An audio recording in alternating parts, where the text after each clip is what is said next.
Isang mapagpalang sandali sa inyong lahat. Mga kapanalig sa bawat kwento ng buhay. Handa na ba kayong pakinggan ng isang salaysay na magpapaalala sa atin na kung minsan ang pinakamatamis na pag-ibig ay kayang mag-iwan ng pinakamasaklap na lason? Ngunit paano kung sa pagkasawi, sa abo ng isang nawasak na pangarap ay doon pa isisilang ang isang bagong pag-asa at isang mas matatag na pagkatao? Tungayan ang kwento ni Hiraya sa isang paglalakbay na susubok sa tibay ng kanyang puso at sa hangganan ng kanyang pagtitiis. Ang kalansing ng mga kubyertos ay tila musika sa pandinig ni Hiraya. Mainit niyang inilapag ang 2 pinggan sa kanilang maliit na lamesa sa tabi ng 2 kopa ng alak at ng kandilang kanina pa niya sinindihan. Ang malambot na liwanag nito ay sumasayaw sa kanyang mga matang kumikinang sa pag-asa at pananabik. 5 taon. 5 taon ang pagmamahal ng mga pangarap at ng buhay na binuo nila ni Silang. Ang bawat sulok ng bahay na ito ay saksi sa kanilang pag-iibigan, mula sa kusina kung saan nila niluto ang kanilang unang almusal bilang mag-asawa hanggang sa hardin kung saan madalas siyang kanta ni Silang tuwing hapon. Para kay Hiraya, ang bahay na ito ay hindi lang isang istruktura. Ito ang kanilang paraiso. Napangiti siya habang pinagmamasdan ng litrato nila sa ibabaw ng isang estante. Araw, iyon, ng kanilang kasal. Naalala pa niya ang bawat salitang binitawan ni Silang. Ikaw ang aking simula at ang aking wakas. Hiraya. Habang buhay, ikaw lang. Ang ngiting iyon ay dahang naglaho nang mapansin niya ang orasan. Halos 2 oras nang huli sisilang sa kanilang usapan. Kinakabahan man ay sinubukan niyang maging positibo.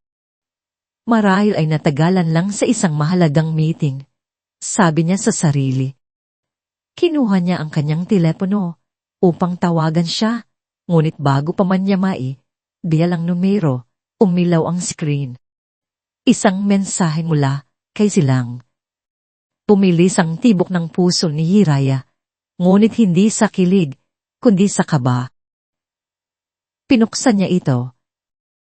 Ang mga salita ay tila mga punyal na walang awang tumusok sa kanyang puso. Isa, Hiraya, I'm sorry. Hindi na ako uuwi. Itigil na natin, po. Nahas, this, sod. You have 24 hours to leave. Nabitiwan ni Hiraya ang telepono. Tumama ito sa sahig na may malakas na kalabog, ngunit hindi niya yon narinig. Ang tanging naririnig niya ay ang ubong sa kanyang tainga at ang mabibigat na paghinanatila ng gagaling sa ibang tao. Ulit niyang binasa ang mensahe sa kanyang isip. Umaasang nagkamali lang siya ng pagkakaintindi. Itigil na natin po. Lahas, tisod. Paano? Akit? Ang kanilang paraiso. Naibenta na. Nanginginig ang mga tuhod na napaupo siya sa silya. Ang masarap na amoy ng niluto niyang steak ay biglang naging suklam. Ang liwanag ng kandila ay tila nangungutya sa kanyang kahibangan. Ilang minuto siyang tulala. Hindi alam ang gagawin hanggang sa isang malakas at tiyak na katok sa pinto ang pumulit sa katahimikan. Sino naman kaya yon? Si Silang ba? Umuwi ba siya para bawiin ang lahat ng sinabi niya? Nagmamadali siyang tumayo, halos madapa, at binuksan ng pinto. Ngunit hindi ang kanyang asawa ang bumungad sa kanya. Isang babae, matangkad, balingkinita ng katawan, at nakasuot ng isang mamahaling damit na tila lalong nagpatingkad sa kanyang kagandahan. Ang kanyang mukha ay perpetong may kiyok, at ang kanyang mga labi ay may mapulang kolorete na nakaniti Sa kanya, isang uniting puno ng tagumpay. Si Marikit, ang bago at mas batang sekretarya ni Silang Hiraya. Bati nito, ang boses ay malambing ngunit may bahid ng panunuya. I'm sorry to disturb you, pero kailangan ko na atang pumasok sa bago kong pamamahay. Anong sinasabi mo? Hirap na tanong ni Hiraya. Itinaas ni Marikit ang isang folder na dala niya. Nandito ang mga papeles. Ang bahay na ito ay sa akin na. Pinili ito ni Silang para sa akin. Hindi totoo yan. Sigaw ni Hiraya, hindi makapaniwala. Kasal kami, may karapatan ako sa bahay na to. Isang malutong na halakhak ang kumawala mula kay Marikit. Kasal. Oo. Darling, yun ba talaga ang akala mo? Pinuklat nito ang folder at inilabas ang isang dokumento. Hindi mo pa ba alam o sadyang nagbubulag? Bulagan ka lang. Walang bisa ang kasal ninyo. It was never registered. Ang mga huling salita ay parang isang malakas na kulob na bumasag sa buong pagkataon ni Hiraya. Walang bisa ang kasal. Sinungaling. Sigaw ni Hiraya, ngunit ang boses niya ay basag. Ako. Tanong ni Marikit, itinaas ang isang kilay. Sige na, nasaan ang marriage certificate ninyo? Yung original. Nakita mo na ba? Parang isang kidlat na gumuhit sa isip ni Hiraya. Oo nga. Ang tanging hawak niya ay isang kopya. Palading sinasabi ni Silang na siya na ang aasikaso ng lahat. Sa isang iglap, tumakbo si Hiraya papasok sa kanilang silid, ang silid na puno ng kanilang mga alaala. Pinuksan niya ang lahat ng drawer, itinapon ang lahat ng laman, hinagis ang mga damit mula sa aparador. Hinahanap niya ang isang tiraso ng papel na magpapatunay na hindi siya nababaliw, na ang 5 taon ng buhay niya ay hindi isang malaking kasinungalingan. Ngunit wala siyang nakita. Anging ang mga danit ni Silang na unti nang nawawala sa aparador ang kanyang napansin.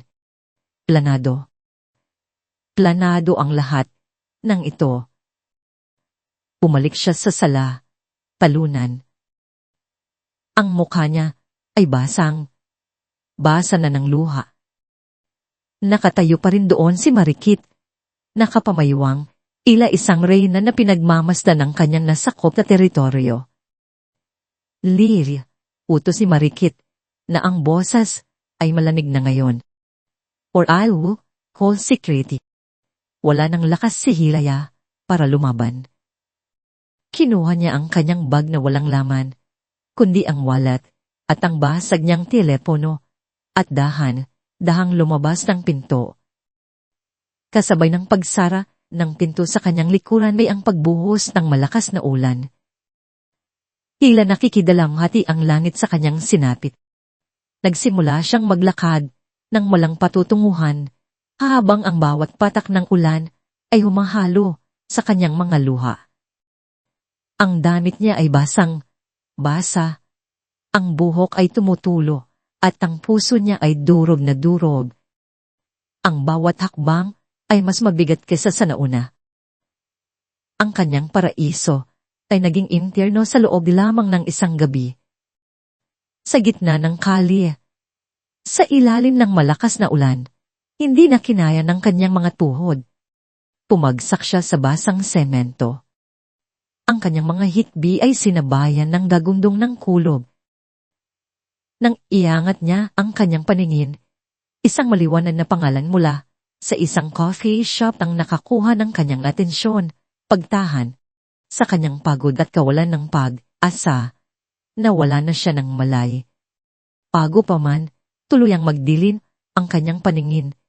Isang pares ng itim at makinpag na sapatos na panlalaki ang huminto sa kanyang harapan.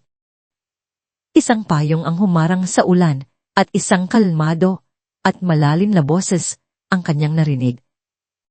Mukhang kailangan mo ng tulong at mukhang pareho tayo ng gustong pabagsakin. Habang pinagmamasdan ni Dalisay ang babaeng walang malay sa kanyang mga braso, isang pamilyal na kiro ang gumuhit sa kanyang dibdib. Ang bigat nito ay hindi lang pisikal, dala nito ang bigat ng pagkawasak at pagkakanulo. Isang bigat na matagal na rin niyang pinapasal. Maingat niya itong binuhat, papasok sa pagtahan, ang coffee shop na nagsilbi niyang kanlungan sa loob ng nagdaang 2 taon. Inihiga niya si Hiraya sa isang mahabang sofa sa pribadong sulok ng shop. Ang damit nito ay tumutulo pa rin, ang buhok ay basa sa ulan, at ang mukha, kahit sa gitna ng pamumutla, ay bakas ang ganda na kayang bumihag ng kahit sino, lalo na ang isang tulad ni Silang Pinda. Kumuha siya ng makapal na tuwalya at isang kumot mula sa maliit na kwarto sa likod. Dahan niyang ipinunas ang basang buhok nito. Ang mga kamay ay gumagalaw ng may kasanayang taliwas sa lamig ng kanyang mga mata. Sa bawat dampi, nakikita niya hindi lang si Hiraya, kundi ang multo ng sarili niyang nakaraan. Nang imulat ni Hiraya ang kanyang mga mata, pagkalito at takot ang unang gumuhit sa mga ito. Sinubukan niyang bumangon, ngunit pinigilan siya ng nanghihina niyang katawan. Sino ka? Nasaan ako? Mahinang tanong nito. Ligtas ka dito. Sagot ni Dalisay, ang boses ay kalmado. Inabutan niya ito ng isang tasa ng mainit na kape. Ako si Dalisay Montenegro at nasa pagtahan ka. Tinanggap ni Hiraya ang tasa. Ang panginginig ng kanyang mga kamay ay bahagyang kumalma. Dahil sa init nito. Bakit mo ako tinulungan? Umupo si Dalisay sa silang nasa tapat niya. Hindi siya ngumiti. Hindi siya nagpakita ng awa. Tanging isang matay na titig ang ibinigay niya. Dahil ang kaaway mo ay kaaway ko rin. Nakita niya ang pagbabago sa mukha ni Hiraya. Mula sa pagkalito, napalitan ito ng pagtataka. Kilala mo si Silang? Higit pa sa pagkakakilala, mariing sabi ni Dalisay. Sadali siyang tumahimik at sa isang iglap, ang imahe ng nakaraan ay bumalik sa kanya na parang isang bangungot. 3 taon na ang nakalipas, nakatayo siya sa loob ng isang opisina na dati sa kanya. Sa harapan niya ay si Silang, may ngisi sa mga labi, at sa tabi nito ay si Marikit na noon ay assistant pa lamang niya. Pasensya na, partner, sabi ni Silang. Business is business. Ang mga dokumentong inilatag sa lamesa ay malinaw. Lahat ng ari-arian ng kumpanya, lahat ng pinaghirapan ni Dalisay, ay nailipat na sa pangalan ni Silang dahil sa isang detektibong kontratang si Marikit mismo ang nagpasa sa kanya para pirmahan. Iyon, ang araw na nawala sa kanya ang lahat, ang kanyang negosyo, ang kanyang reputasyon, at ang kanyang tiwala sa tao. Si Silang Pinda. Pagpapatuloy ni Dalisay, ang boses ay may bahid ng galit na matagal ng kinikinkin, ang sumira sa akin. Inagaw niya ang kumpanyang itinayo ko mula sa wala. Ginamit niya si Marikit para linlangin ako. Iniwan nila akong halos walang-wala. Tinitigan niya si Hiraya, na ngayon ay nakikinig ng mabuti. Sinusubaybayan ko na sila mula noon. Hinihintay ko ang tamang pagkakataon, ang tamang kahinahan. At ang kahinaang iyon ay ikaw. Napakunot ang noo ni Hiraya. Ako? Hindi. Mali. Pagtatama ni Dalisay. Hindi ikaw, kundi ang pagkahumaling niya sa iyo at ang garit mo para sa kanya. Tumayo si Dalisay at nagsimulang maglakad-lakad. Ang bawat hakbang ay may bigat ng isang planong matagal ng binuo. May alok ako sa iyo, Hiraya. Isang kasunduan. Pagtutulungan ng dalawang pusong sinugatan. Anong kasunduan? Ibigyan kita ng tirahan, ng pera, ng lahat ng kakailanganin mo. Para makabangon, paliwanag niya, ang boses ay malamig at puno ng kalkulasyon. Ang kapalit ay simple lang. Susundin mo ang lahat ng sasabihin ko. Gagamitin natin ang natitirang interes sa iyo ni Silang. Ibabalik natin siya sa iyo. Ipaparamdam na ikaw ang iisang babae para sa kanya. At kapag nasa palad mo na siya ulit, doon natin siya wawasakin. Hindi lang ang puso niya, kundi pati na rin ang lahat ng pinaghirapan niyang agawin sa akin. Napatayo si Hiraya. Ang tasa ng kape ay halos matapon. Gusto mong gamitin ko siya? Gusto mong magpanggap ako? Gusto mong gawin akong isang sinungaling? Isang katulad nila? Ang ideya ay suklam sa kanya. Ang sakit na nararamdaman niya ay sariwa pa, at ang isiping maging isang paong mapanlin lang ay parang pagtataksil sa sarili niyang pagkatao. Ayoko, mariin niyang sabi, nangingili ng luha. Hindi ako ganyang klaseng tao. Mas gugustuhin ko pang magdusa kaysa maging katulad nila. Hindi, nagulat si Dalisay sa kanyang reaksyon. Inaasahan na niya ito. Kalmado niyang kinuha ang kanyang telepono mula sa bulsa. Naiintindihan kita, sabi niya. Pero bago ka tululang tumanggi, may gusto lang akong ipapanood sa iyo. Ipinakita niya ang screen kay Hiraya. Ito ay isang video na kuha ng palihim sa isang restaurant. Ilang linggo na ang nakalitas. Nasa video si Marikit. Kausap ang isang kaibigan. Tumatawa ng malakas. Nakakatawang nga si Hiraya. Sabi ni Marikit sa video habang humihigop ng wine. She believes I'm forever. Araw. Pinagsisilbihan niya si Silang na parang hari. Hindi niya alam habang nagluluto siya ng hapunan. Si Silang at ako ay nasa kondo ko na. Pinagtatawanan ng kanyang kabaitan. She's not pawas. She's a glorified maid na hindi kailangang bayaran. Ang bawat salita ay parang samba na dumapo sa pisngi ni Hiraya. Ang kanyang mga luha ay biglang natuyo. Ang lungkot sa kanyang mga mata ay dahang napalitan ng isang apoy na ngayon lang niya naramdaman, ang apoy ng purong galit.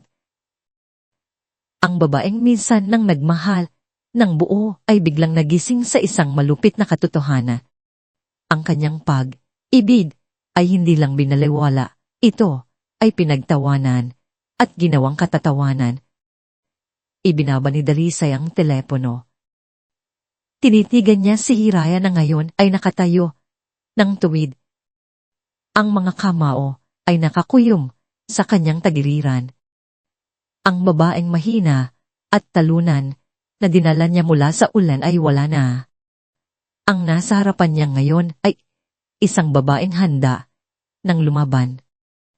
Isang mahabang katahimikan ang namagitan sa kanila, tanging ang tunog na lamang ng ulan sa labas ang maririnig.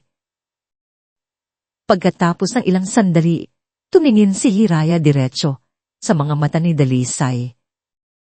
Ang kanyang boses, nang muli siyang magsalita, ay hindi na nanginginig. Ito ay matatag, malamig, at puno ng determinasyon. Pumapayag ako. Tuwin mo akong sandata, at sisiguraduhin kong pagsisisihan nila ang araw na sinaktan nila tayo.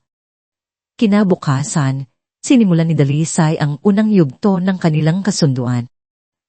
Ang unang hakbang, anya, ay ang burahin ang lahat ng bakas ng Hirayang kilala ni Silang. Ang Hirayang simple, mahinhin, at laging nakayuko. Dinala niya si Hiraya sa isang mamahaling salon, na hindi nito pinangarap na pasukin kahit kailan.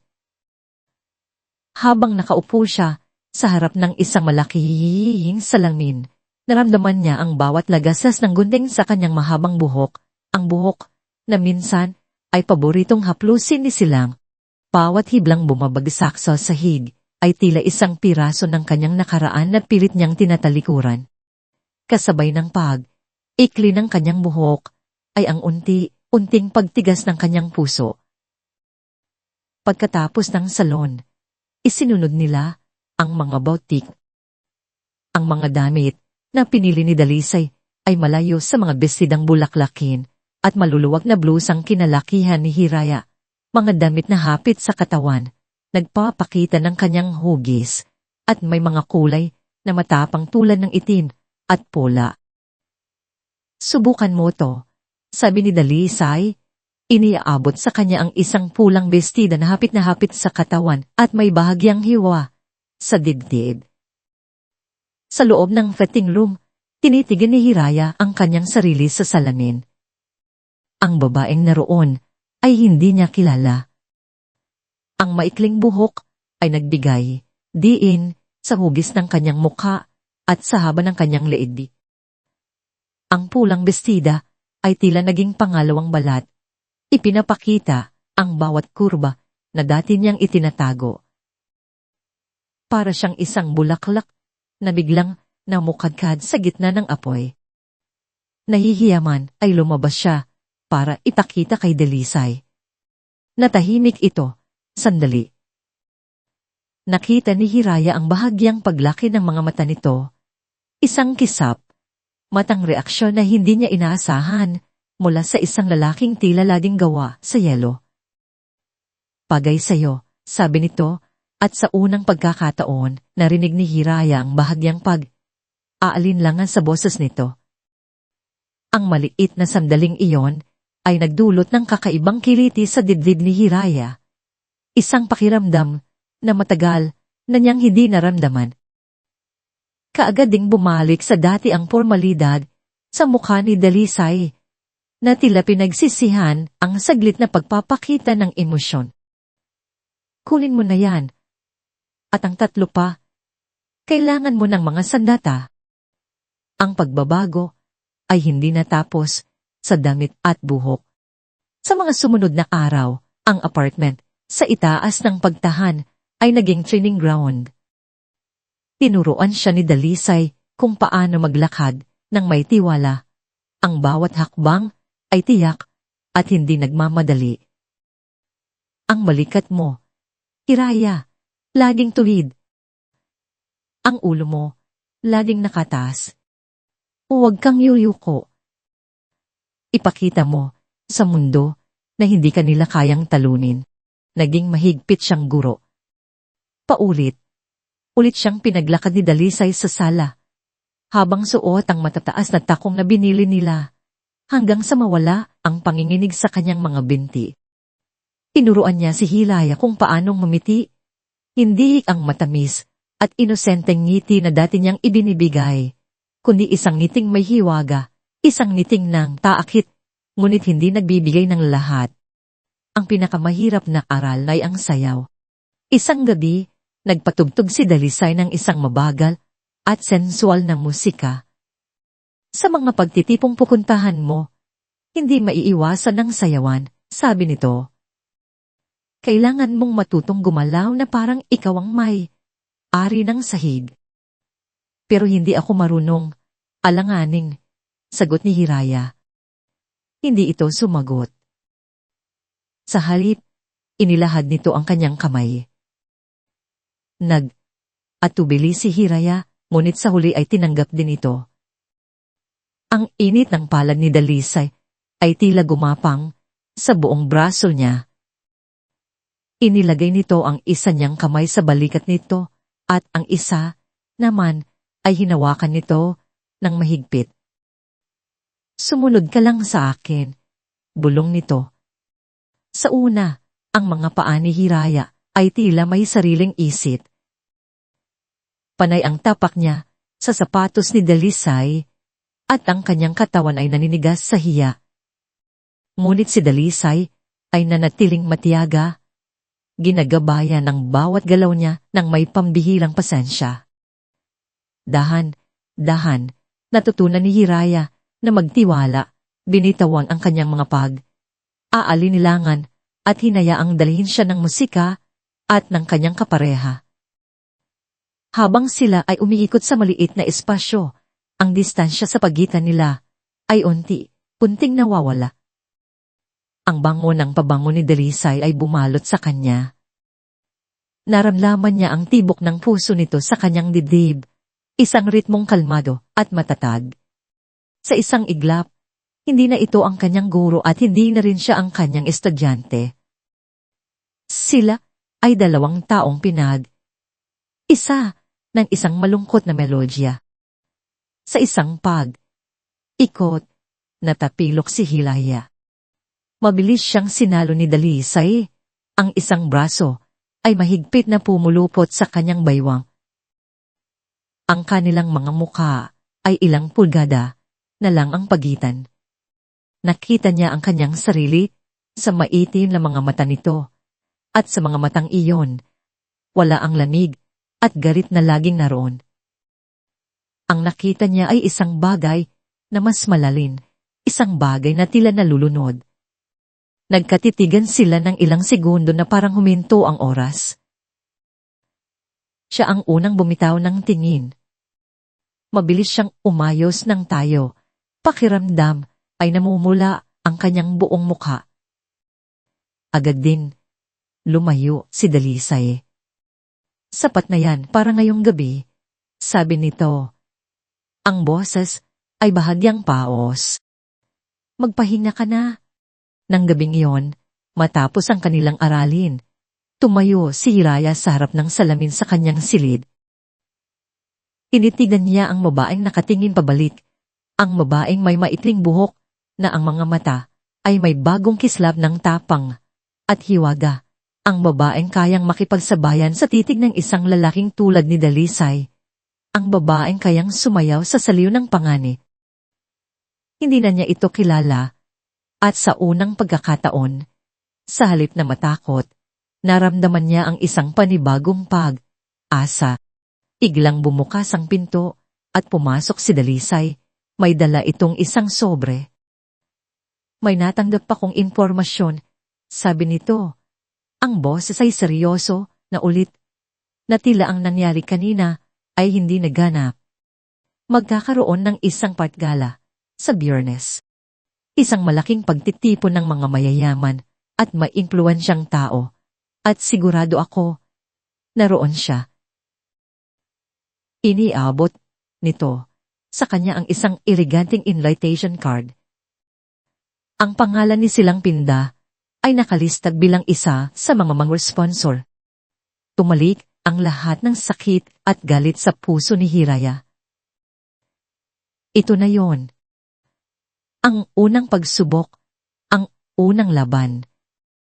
Ang babae sa salamin ay kailangang patunayan na hindi lang siya isang imahe. Tumingin si Dalisay sa kanya, ang mga mata ay matalin, sinusuri ang bawat reaksyon niya. Handa ka na bang harapin ang multo ng nakaraan mo? Anong nito? Hindi sumagot si Hiraya. Sa halip, dahan niyang kinuha ang imbitasyon mula sa kamay nito. Ang kanyang mga daliri ay hindi nanginginig. Tumingin siya sa kanyang refleksyon sa salamin, at pagkatapos ay sa mga mata ni Dalisay na may determinasyong hindi pa niya na ipapakita kailanman. Ang bawat pagtibok ng puso ni Hiraya ay tila isang malakas na dagundong sa loob ng sasakyan. Ang lamig ng leather na upuan ay hindi sapat para palamigin ang nalalamig niyang mga kamay na mahigpit na magkahawak sa ibabaw ng kanyang kandungan. Sa labas ng bintana, ang maranyang gusali kung saan gaganapin ang art gala ay nagniningning na parang isang palasyo ng mga bituin. Ngunit para sa kanya, ito ay isang arena, isang larangan ng digmaan. Huwag mong kalimutan, Hiraya, basag ni Dalisay sa katahimikan. Ang mga mata ay nakatuon sa daan, ngunit ang diwa ng kanyang mga salita ay para sa kanya. Hindi ikaw ang biktima ngayong gabi. Ikaw ang mangandaso. At ang tanging kailangan mong gawin ay ipakita sa iyong biktima na hindi ka na niya kayang hulihin. Uminga ng malalim si Hiraya, pinapakalma ang sarili. Naiintindihan ko. Huwag kang lalapit sa kanya. Hayaan mong siya ang lumapit sa iyo. Huling paalala nito. At kapag lumapit na siya, biguin mo siya. Tumangmo si Hiraya. Uminto ang sasakyan sa tapat ng Grand Entrance. Bago siya bumaba, inapunan niya ng tingin si Dalisay, isang tingin ng pasasalamat at kaba. Tumango lang ito, isang tahimik na pagbibigay ng lakas. Sa paghakbang niya palabas ng sasakyan, kasabay ng pagtana ng ilaw ng mga kamera, naramdaman niya ang pagbabago. Iwinaksi niya ang lahat ng takot. Ang Hirayang asawa ni Silang ay namatay na noong gabing umuulan. Ang babaeng nakatayo ngayon sa harap ng lahat, suot ang isang dugong, pulang bestida na yumayakap sa kanyang katawan, ay iba na. Sinalubong niya ang mga tingin, ang mga bulungan, ang mga titig na puno ng paghanga at pagtataka. Daman niya ang mga ito, ngunit hindi siya nagpatinag. Ipinagpatuloy niya ang paglakad papasok. Ang bawat hakbang ay may tiwala at grasya, tulad ng itinuro sa kanya ni Dalisay. Ang tunog ng kanyang mga takong sa makintab na sahig ay tila isang deklarasyon, nandito na ako. Tumiretso siya sa bar at umorder ng isang baso ng champagne, hindi dahil sa gusto niya, kundi dahil iyon ang nasa plano. Habang hawak ang kopita, dahan niyang inilibot ang kanyang paningin sa buong bulwagan, isang reynang sinusuri ang kanyang kaharian. At doon, sa gitna ng isang grupo ng mga taong tumatawa, nakita niya siya. Si Silang. Ang lalaking minahal niya ng buong buhay niya. Ang lalaking sumila sa kanya. Nakasuot ito ng isang mamahaling suit, ang buhok ay perpektong nakaayos at ang ngiti sa mga labi ay kasing akit pa rin ng dati. Nakasabit sa braso nito, na parang isang mamahaying palamuti, ay si Marikit, nagniningning sa mga alahas. Parang isang kutsilong biglang itinarak sa puso ni Hiraya ang tanawin, ngunit mabilis niyang pinigilan ang anumang emosyon na gustong kumawala. Sa halip, hinayaan niyang manatili ang malamig na maskara sa kanyang mukha. At sa isang sandali, na tila may isang hindi nakikitang sinulid na uugnay sa kanila, angat ng tingin si Silang. Nagtagpo ang kanilang mga mata. Mula sa magkabilang dulo ng silid, nakita ni Hiraya ang pagbabago sa mukha nito. Ang ngiti nito ay dahang naglaho. Ang kanyang mga mata ay nanlaki, sa gulat, sa hindi makapaniwalang pagkamangha. Ang lalaking laging puno ng kumpiyansa ay biglang natigilan. Ang hawak na baso ay nanigas sa era. Para siyang nakakita ng multo. Isang multo na mas maganda at mas mapanganib kaysa sa alaala. Sinundan ni Marikit ang titig ni Silang at nakita rin niya si Hiraya.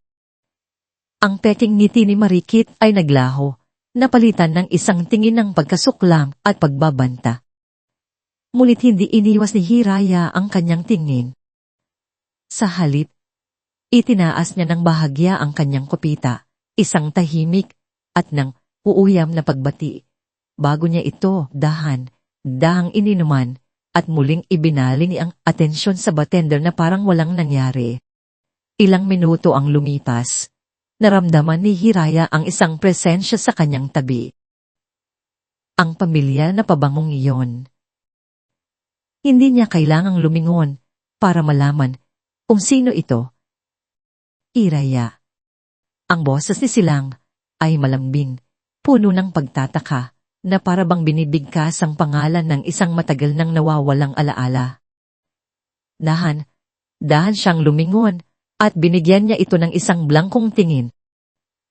I'm sorry, Do I know you? Nakita niya ang sakit at pagkalito sa mga mata nito. Hiraya, it's me. Silang. What are you doing here? Yilook. Hindi nito mahanap ang tamang salita. Dear friends. Sabi lang ni Hiraya na may bahid ng pagkainip sa boses. Silang Panda, the sponsor. Ibinalik niya ang kanyang tingin sa unahan. Ang kanyang malamig na pagtrato ay isang diretang sabal sa ego ni Silang. Hindi ito sanay na binabaliwala. Tanong nangyari sa iyo? Saan ka't nanggaling? Sunod nitong tanong. Bago pa man makasagot si Hiraya, dumating si Marikit. Ang mga braso ay mabilis na ipinulupot kay Silang. Darling, kanina pa kita hinahanap. Sabi nito, ngunit ang mga mata ay matalim na nakatitig kay Hiraya. Oh, Hiraya, nandito ka pala. What a surprise. Kumiti si Hiraya, ang ngiting pinraktis nila ni Dalisay. Maitit. Your dress is lovely. That almost distracts from the desperation in your eyes. Namula ang mukha ni Marikit sa galit. Umigpit ang kapit nito kay Silang. Halika na, darling. Hinihintay na tayo nila ni Sir Ann. Ngunit hindi gumalaw si Silang. Ang kanyang mga mata ay nakapako pa rin kay Hiraya, puno ng mga tanong na hindi masabi. Ang pagbabaliwala sa kanya ni Hiraya ay hindi niya matanggap. Para sa kanya, ito ay isang hamon. Alam ni Hiraya na oras na para umalis. Inilapag niya ang kanyang baso sa bar. Well, it was an encounter, sabi niya. Ang boses ay walang kabuhay. Buhay. Enjoy your evening. Tumalikod na siya at nagsimulang maglakad palayo. Naramdaman ang dalawang pares, ang mga matang nakasunod sa bawat galaw niya. Ang mga mata ni Marikit ay puno ng galit. Ang mga mata ni Silang ay puno ng bagong, pukaw na interes at pagkahumaling.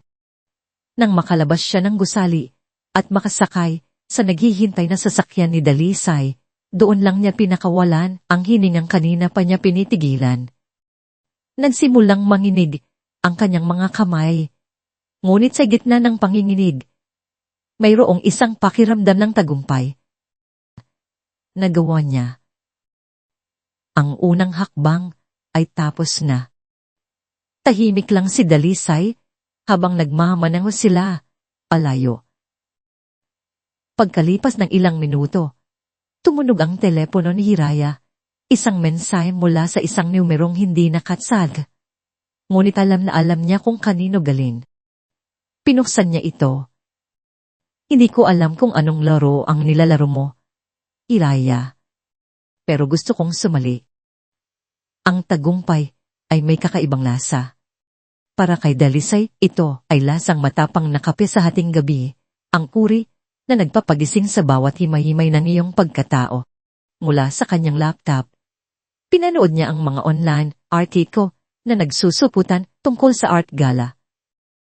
Ang usapan ay hindi ang mga obra, kundi ang isang misteryosong babae na nakapula. Si Hiraya. Ang plano ay gumagana ng perpekto, mas maigi pa sa kanyang inaasahan. Ngunit habang tinitipan niya ang keyboard para suriin ang mga stock ng kumpanya ni Silang, isang imahe ang paulit-ulit na bumabalik sa kanyang isipan. Ang pagtaman ng ilaw sa mukha ni Hiraya habang binabasa nito ang text message ni Silang. Nakita niya ang panandaliang paghinto nito, ang bahagyang pagbuka ng mga labi. At sa isang iglap, ang matamis na lasa ng tagumpay ay napalitan ng pait. Kinabukasan, ang init ng kanilang pagtatagumpay ay napalitan ng isang hindi maipaliwanag na lamig. Si Dalisay ay naging abala o nagpapanggap na abala. Ang mga sagot niya kay Hiraya ay matitipid at malanig. Gusto mo ba ng kape? Alok ni Hiraya, dala. Dala ang 2 tasa. Wag na. Marami pa akong ginagawa. Sagot ni Dalisay, hindi man lang aangat ng tingin mula sa kanyang laptop. Naramdaman ni Hiraya ang pagbabago. Inilapag nito ang tasa sa lamesa nang may bahagyang lakas. Anong problema mo, Dalisay? Kahapon lang halos magdiwang tayo. Ngayon, para kang yelo na mas malamig pa sa yelo. Walang problema. Ito ay trabaho. Ang emosyon ay walang lugar dito, sagot niya. Ang mga daliri ay hindi tumitigil sa pagtita. Trabaho. Tumawa si Hiraya nang walang saya. Madaling sabihin, para sa iyo, dahil hindi ikaw ang ginagamit na pain. Ako ang nandoon. Ako ang humarap sa kanya. At karapatan kong malaman kung bakit bigla kang nagkakaganyan. Sa wakas, itinigil ni Dalisay ang kanyang ginagawa. Tumingin siya kay Hiraya. Ang mga mata ay madilim at hindi mabasa. Gusto mong malaman ang totoo? Nakita ko ang mensahe. Nakita ko kung paano ka natigilan. Aka naman sa isang parte ng puso mo. Kinilig ka pa rin. Ang mga salita ay tumama kay Hiraya na parang sampal. Walang hiya ka. Sa tingin mo ba ginusto ko to? Sa tingin mo ba enoy ako sa larong ito. Nanginginig ang boses nito sa galit. Kinagawa ko to dahil wala kang ibang ipinakitang paraan sa akin. Dahil sinabi mo na ito ang tanging paraan para makakuha ng hustisya. Talaga ba? O baka naman nasasabi ka lang sa ideya nang muli kang hahabulin ng isang silang pinda. Ganti ni Dalisay, ang sarili niyang selos ay lumalabas na parang lason. Hindi ako katulad mo, sigaw ni Hiraya, at sa pagkakataong iyon, nakita ni Dalisay ang mga luhang namumuo sa mga mata nito. Hindi ako isang taong nabubuhay na lang para sa paghihiganti. Ang mga salitang iyon ay tumagos sa pader na binuo ni Dalisay. Bigla niyang nakita ang sarili sa sinabi nito. Isang taong anino na lang ng kanyang dating pagkatao, na ang tanging layunin ay ang pagbagsak ng iba. Natahimik siya, puno ng pagsisisi. Ang galit na nararamdaman niya ay hindi para kay Hiraya. Ito ay para sa kanyang sarili, para sa kawalan niya ng kontrol sa isang damdaming hindi niya dapat nararamdaman. Lumipas ang ilang oras, ang mabigat na katahimikan. Gabi na. Nakaupo si Hiraya sa may bintana, nakatanaw sa malayo. Lumapit si Dalisay. Dala ang bigat ng kanyang mga binitawang salita. Patawad, sabi niya, ang boses ay mahina. Wala akong karapatang sabihin yon. Hindi lumingon si Hiraya. Bakit ka ba talaga ganito kagalit sa kanya, Dalisay? Higit pa sa pera, hindi ba? May mas malalim pa. Huminga ng malalim si Dalisay. Ito na marahil ang tamang pagkakataon. Bago ko pa naging partner, silang may pangarap ako. Isang architectural firm na magtatayo ng mga bahay na abot, kaya pero maganda pangatahanan, hindi lang mga bahay. Silang ang naging investor ko. Pinagkatiwalaan ko siya sa lahat. Pero habang ako ay aba sa mga disenyo, sa mga plano, siya naman ay abala sa paglipat ng lahat ng assets ng kumpanya sa mga dami account niya. Inagaw niya hindi lang ang pera ko, Hiraya. Inagaw niya ang pangarap ko. Sa unang pagkakataon, nakita ni Hiraya ang isang Dalisay na hindi strategist, hindi manipulator. Nakita niya ang isang taong nangangarap. Isang taong nasaktan ng malalim. Nang sumunod na araw, si Dalisay ang hindi maganda ang pakiramdam. Isang matinding lagnat ang dumopo sa kanya, bunga marahil ng stress at kakulangan sa tulog. Ang lalaking nilaging kontrolado ang lahat ay biglang naging mahina, nakahiga sa sofa at nanginginig sa ginaw. Walang imik na kumuha si Hiraya ng planggana na may maligawan na tubig at isang bimpo. Umupo siya sa sahig sa tabi ng sofa at dahang idinamti ang basang bimpo sa noo nito. Hindi nagsalita si Dalisay, ngunit ipinikit nito ang mga mata na tila nagpapasalamat sa malamig na dampi. Nagluto si Hiraya ng mainit na sabaw at natiyagan niya itong pinakain. Sa mga sandaling iyon, wala ang kanilang kasunduan, wala ang paghihiganti. Ang naroon lang ay 2 taong nasugatan, nag-aalaga sa isa't isa sa gitna ng katahimikan. Ang pag-aalala sa mga mata ni Hiraya ay totoo. Ang pasasalamat sa mga mata ni Dalisay ay hindi maitatago. Nang magising si Dalisay kinagabihan, mas mabuti na ang kanyang pakiramdam. Nakita niya si Hiraya na nakatulog sa silyang katabi niya. Isang kumot ang nakabalot dito. Dahan siyang bumangon at kinumutan nito ng maayos. Pinagmasdan niya ang payapa nitong muka at isang damdamin ng proteksyon ang biglang bumalot sa kanya. Ngunit ang panandaliang kapayapaan ay biglang nabasag. Isang deliveryman ang kumatok sa pinto.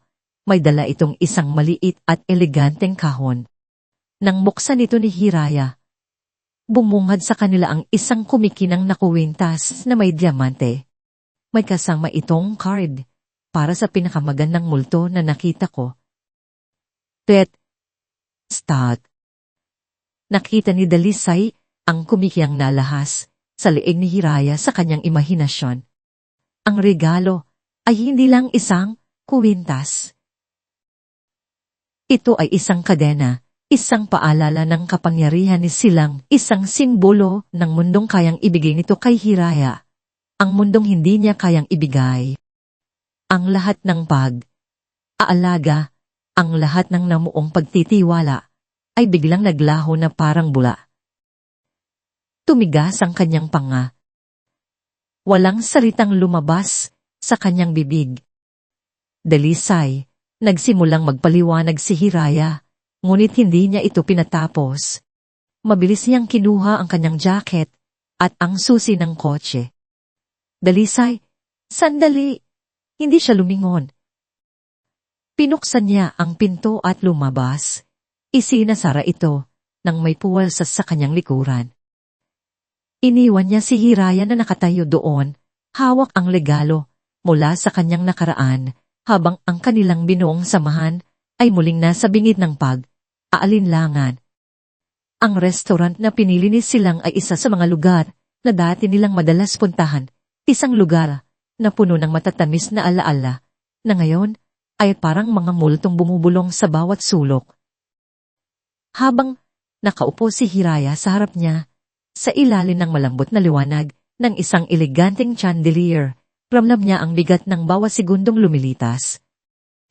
Ang suot niyang itim na bestida ay parang isang baluti, ngunit sa ilalim nito, ang puso niya ay walang tigil sa pagtanggol. Hindi pa rin ako makapaniwala na nandito ka sa harap ko. Simula ni Silang, ang boses ay puno ng paghangang matagal nang hindi naririnig ni Hiraya mula sa kanya. Ang laki ng ipinagbago mo. You're breathtaking. Isang maliit at walang emosyong ngiti lang ang isinukli ni Hiraya. People change, Silang. It's the only constant thing in the world. Nagpatuloy ang kanilang hapunan sa isang laro ng pusa at daga.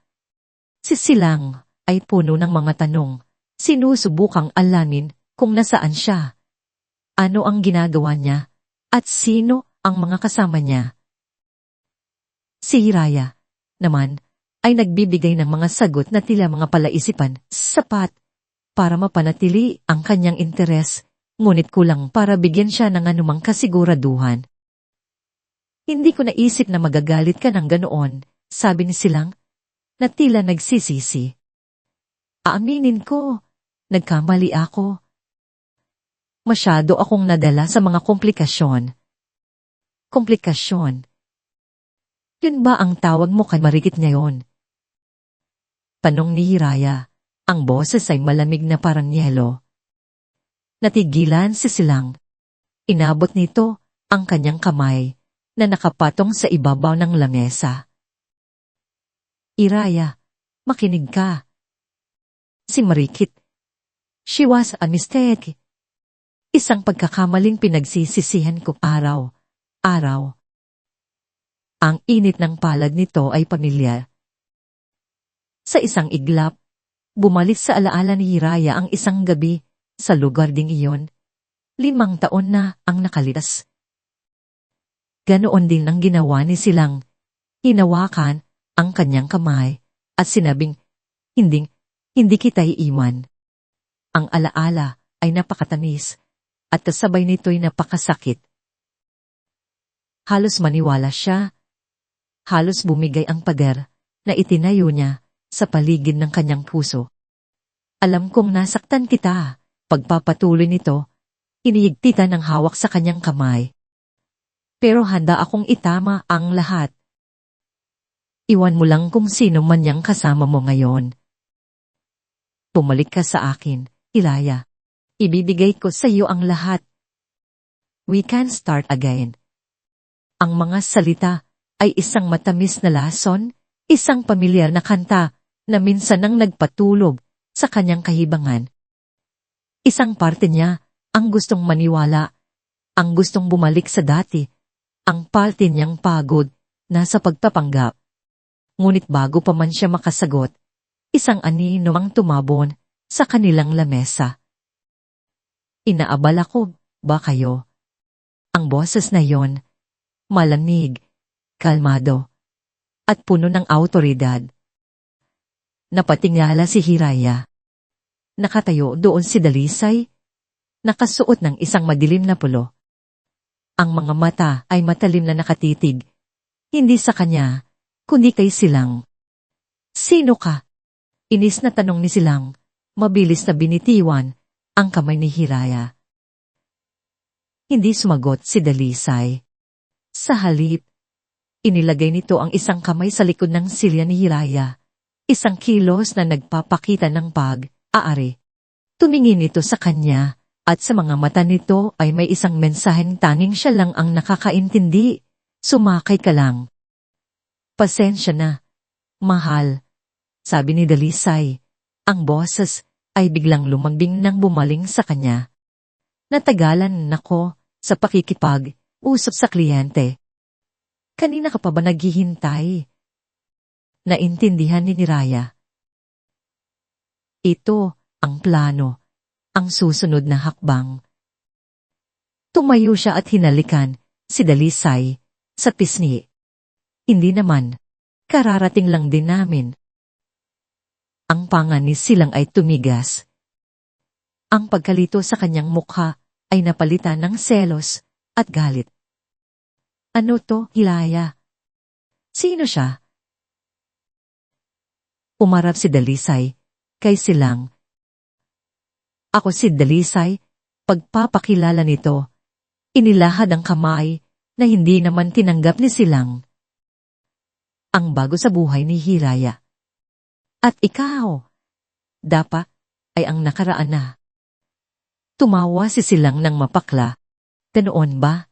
Sa pagkakaalam ko, ang mga nakaraan ay may tendensyang bumalik, lalo na kung mas marami silang kayang ialok. Isang matalim na ngiti ang sumilay sa labi ni Dalisay. Depende sa alok. May mga bagay na hindi nabibili ng pera, Mr. Pinda, tulad ng malinis na konsensya. Umakbang ito, palapit kay Silang. At sa panahon na yon, mahirap magpatakbo ng negosyo kung masyadong maraming transaksyon na hindi kayang makita ng araw. Hindi ba? Mahirap labhan ang maduming pera. Ang bawat salita ni Dalisay ay tila isang patalin na may lason. Nakita ni Hiraya kung paano biglang namutla si Silang. Ang kayabangan nito ay biglang naglaho, napalitan ng hindi maipaliwanag na takot. Hindi ko alam ang sinasabi mo. Utal na sagot ni Silang. Sigurado ka? Anong ni Dalisay? Ang boses ay halos isang bulong na puno ng pagbabanta. Kung ako sa iyo, mas poproblemahin ko ang pag-iingat sa mga sikreto ko kaysa sa paghabol sa nakaraan. Hindi na nakasagot si Silang. Mabilis itong tumalikod. Nag-iwan ng pera sa lamesa at nagmamadaling umalis na parang hinahabol ng demonyo. Naiwan si Hiraya at Dalisay sa katahimikan. Nang mawala na si Silang sa kanilang paningin, hinarap ni Hiraya si Dalisay. Ang kanyang puso ay kumakabog, hindi lang sa takot kundi pati na rin sa galit. Ano yon? Ano yung tungkol sa maduming tara? Bakit hindi mo sinabi sa akin na may kinalaman dito, ang iligal na gawain? Tumingin si Dalisay sa kanya. Ang lambing sa boses nito kanina ay tuluyan nang naglaho, napalitan ng isang seryosong tono na nagpabigat sa hangin sa paligid nila. Dahil mula ngayon, hindi na lang puso ang nakataya dito. Buhay na natin. Ang sampal ay hindi tumama sa pisngi ni Marikit, ngunit naramdaman niya ang hapdi nito sa bawat sulok ng kanyang pagkatao. Nakatayo siya sa gitna ng malawak na sala ni Silang, habang ang lalaki ay nagpapabalik-balik na parang isang leon na nakakulong sa hawla.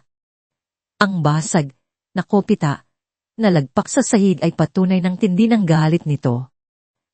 Anong klaseng laro ito, Marikit? Sigaw ni Silang. Uminto at hinarap siya. Pumalik si Hiraya na parang ibang tao at may kasama siyang lalaking may alam sa mga bagay na hindi niya dapat malaman. At kasalanan ko ba yon? Tenti ni Marikit, itinaas ang kanyang baba, hindi magpapatalo sa takot.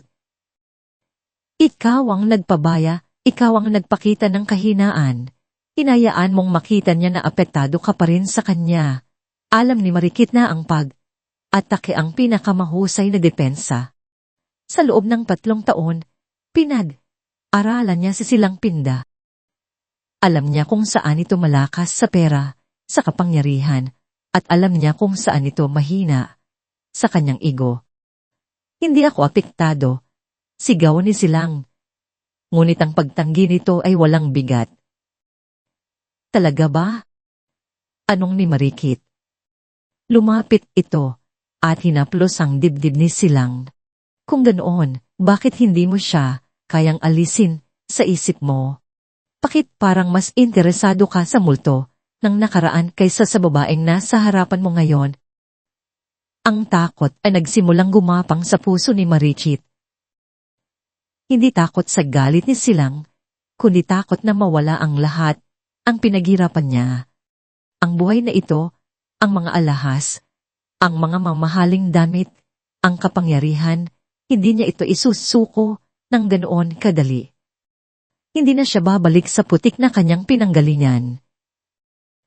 Kinabukasan, habang si Silang ay abala sa pag-aayos ng gusot na idinulot ng pagbabanta ni Dalisay, sinimulan ni Marikit ang kanyang sariling plano. Kinontak niya ang isang pribadong investigador na matagal na niyang asset. Alamin mo ang lahat tungkol sa lalaking nagngangalang Dalisay Montenegro. Utos niya sa telepono habang pinagmamasdan ang kanyang refleksyon sa salamin. At alamin mo kung paano at kailan sila nagkakilala ni Hiraya. Bawat detalye, gaano man kaliit. Habang naghihintay ng resulta, hindi siya tumigil. Ginamit niya ang kanyang koneksyon sa social scene. Kinontak niya si Brenda, isang sikat na vlogger na kilala sa pagpapakalat ng mga tsismis na may malaki ring utang na loob sa kanya. Nagkita sila sa isang tahimik na cafe. Brenda, darling, Simula ni Marikit. Ang kanyang boses ay kasing danis ng pulot. May kuwento ako para sa iyo. Isang kwentong siguradong pagpipiestahan ng mga followers mo. Ikinuwento niya ang isang version ng katotohanan na pabor sa kanya. Si Hiraya, anya, ay isang desperadong babae na hindi matanggap ang paghihiwalay. Isang babaeng nakipagsabwatan sa isang kaaway ni silang para sirain ito. She's a gold digger, a social climber na gagawin ang lahat para lang makabalik sa yaman. Nakakaawa, di ba? Pagtatapos niya na may peking awa sa kanyang mga mata. Ito ay pasabog, sabi ni Brenda. Ang mga mata ay kumikinang sa pananabik. At may isa pa, dagdag ni Marikit. Ilabas ang kanyang telepono at ipinakita ang ilang litratong palihim lakinunan ng kanyang investigador. Mga litrato ni Hiraya at Dalisay na magkasamang pumapasok sa pagtahan at sa apartment. Sa itaas nito, mukhang may mas malalim pa silang relasyon kaysa sa inaakala natin. Kinagabihan, sumabog ang internet. Ang blog ni Brenda ay naglabas ng isang artikulong may titulong The Denjifu Text, Wave, ang madilim na lihim sa likod ng pagbabalik ni Hiraya. Ang artikulo ay puno ng mga kasinungalingan at half-truths, pinalamutian ng mga malabong litrato na nagpapahiwatig ng isang iskandalosong relasyon. Hindi pa siya tapos. Dala ang ebidensya mula sa blogger. Inarap niya si Silang. Ipinakita niya rito ang artikulo at ang mga litrato. Ang kanyang mukha ay puno ng huwag na pag-aalala. Silang, tingnan mo, sabi niya. Ang boses ay nanginginig. Ginagamit ka lang niya. Sila ni Dalisay. Matagal na silang magkakonsyaba. Pinaplano nilang sirain ka. Pagkatapos, ginamit niya ang kanyang pinakamalakas na sandata, ang pagiging biktima. Nagsimula siyang umiyak, mga luhang perpektong bumagsak mula sa kanyang mga mata. Natatakot ako, Silang. Para sa iyo. Para sa atin. Paano kung may gawin sila sa akin? Dinikit niya ang kanyang mukha sa dibdib ni Silang. Ang kanyang mga hikbi ay dinisan niyo para pukawin ang pagiging protektibo nito.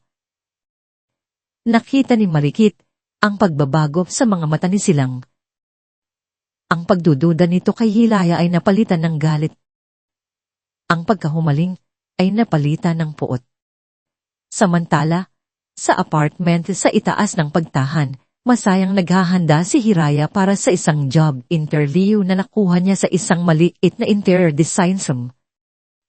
Ito ang unang pagkakataon sa loob ng maraming taon na gagawin niya ang isang bagay. Para sa kanyang sarili, puno siya ng pag-asa. Ngunit bago pa man siya makaalis, tumunog ang kanyang telepono. Isang tawag mula sa kumpanyang kanyang aaplayan. Miss Salsado, sabi ng boses sa kabilang linya. I'm sorry to inform you, but we have to cancel your interview. May mga impormasyon kaming natanggap tungkol sa iyong personal na buhay na hindi naaayon sa aming kumpanya. We wish you good luck and your future endeavors. Ang tawag ay naputol. Naiwan si Hiraya na hawak ang telepono. Ang mga salita ay umuugong sa kanyang tainga. Ang pag-asa na naramdaman niya kanina ay biglang naglaho na parang isang kandilang biglang hinitan ng isang malakas at malupit na hangin. Ang katahimikan sa loob ng apartment ay mas mabigat kaysa sa pinakamalakas na sigaw. Hawak ni Hiraya ang kanyang telepono. Ang screen ay nagpapakita ng globe, partito ni Brenda. Isang globe na dati binabaliwala lamang niya. Ngayon, bawat salita ay parang lason na dahan dahang kumakalat sa kanyang sistema.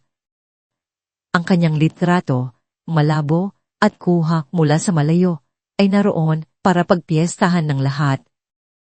Ang kanyang pangalan ay dinudungisan. Ang kanyang pagkatao ay winawasak sa harap ng publiko. Si Dalisay, nakararating lang mula sa isang lakad, ay agad na naramdaman ang bigat sa hangin. Nakita niya ang ekspresyon sa mukha ni Hiraya, isang halo ng sakit, galit, at pagkatalo na mas matindi pa kaysa noong pinalayas siya sa kanyang sariling bahay. Anong nangyari?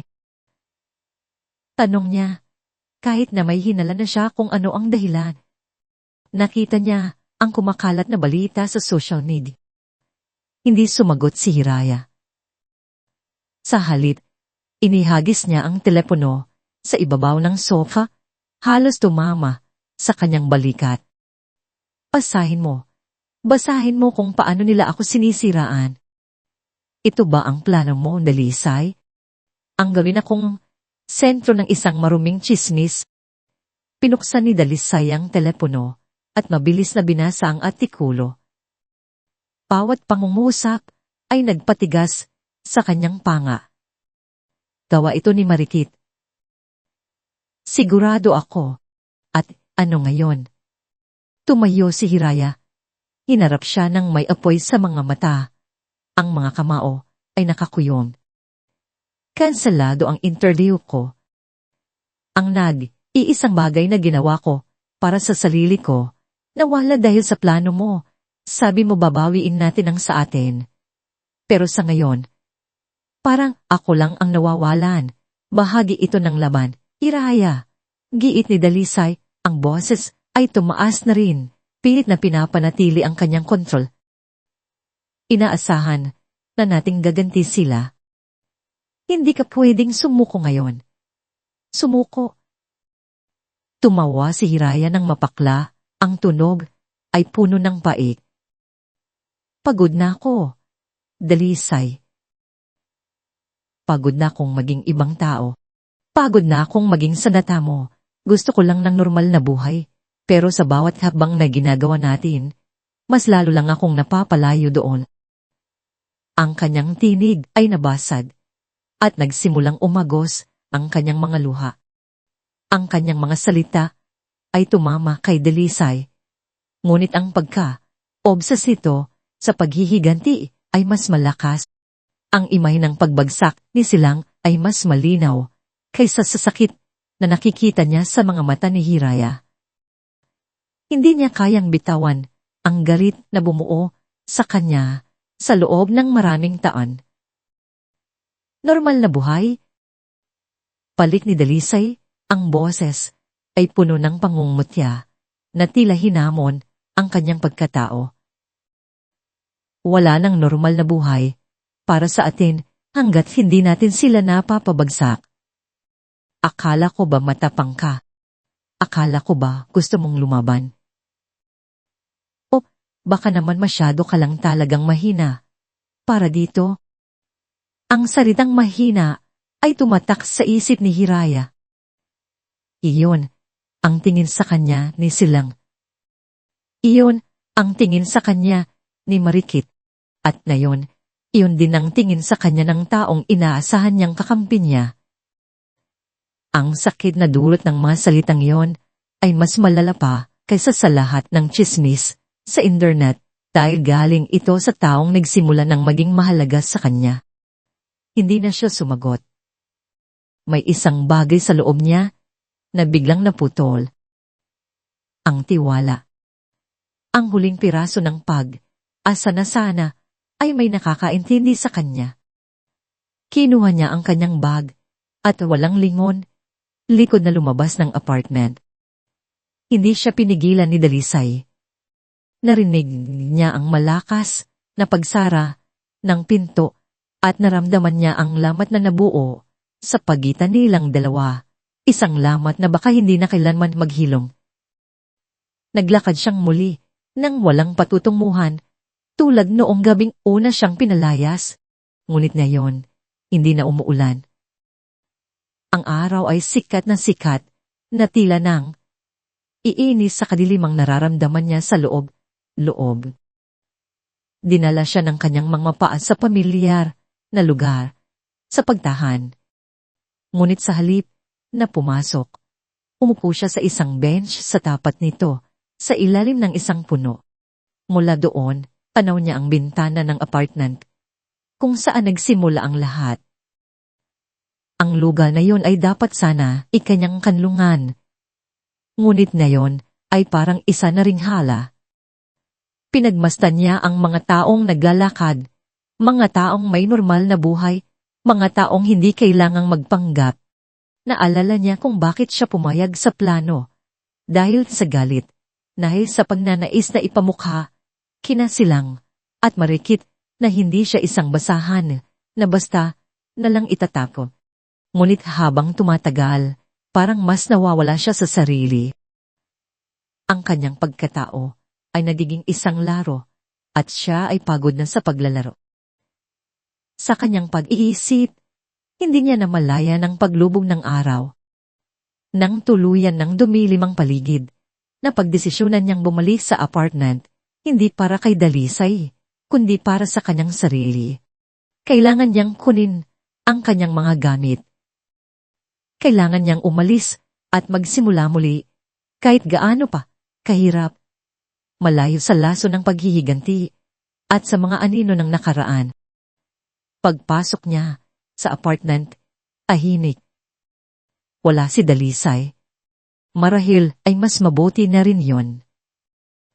Habang inaayos niya ang kanyang iilang damit sa isang maliit na bag, napansin niya ang isang lumang kahon na bahagyang nakasilip mula sa ilalim ng kama ni Dalisay. Ito ay isang simpleng kahon ng sapatos, ngunit tila maingat na itinago.